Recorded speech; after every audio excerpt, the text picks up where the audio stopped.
ten te ko hi letterbox ti sak katuma ai me do am ka ti ve a I he la hi I lung lei pa I mizo len sem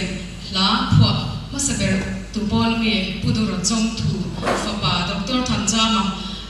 man te wa sang song pali bo randa khami phwa kha ni a sang zu wa samru pariat kuma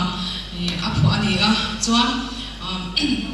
a doctor zirlai ven te anu le em thina anu le a chung te hoten le kha te an thon te a be se thina letterbox te a han thira alo dong ve thin box si lawa chuan a thiam te ne na tangin le kha thon don a be se a le kha te a thiam te han thon vela an chan na te ka mu to ma na tin letterbox a han en vela ala dong chuang si lo ngai zong ten han nia tangwa lam nia ngai zong an nia an ngai zong te pho khan ngai le kha te a thon a be se a letterbox en adong chuang si lo chumi la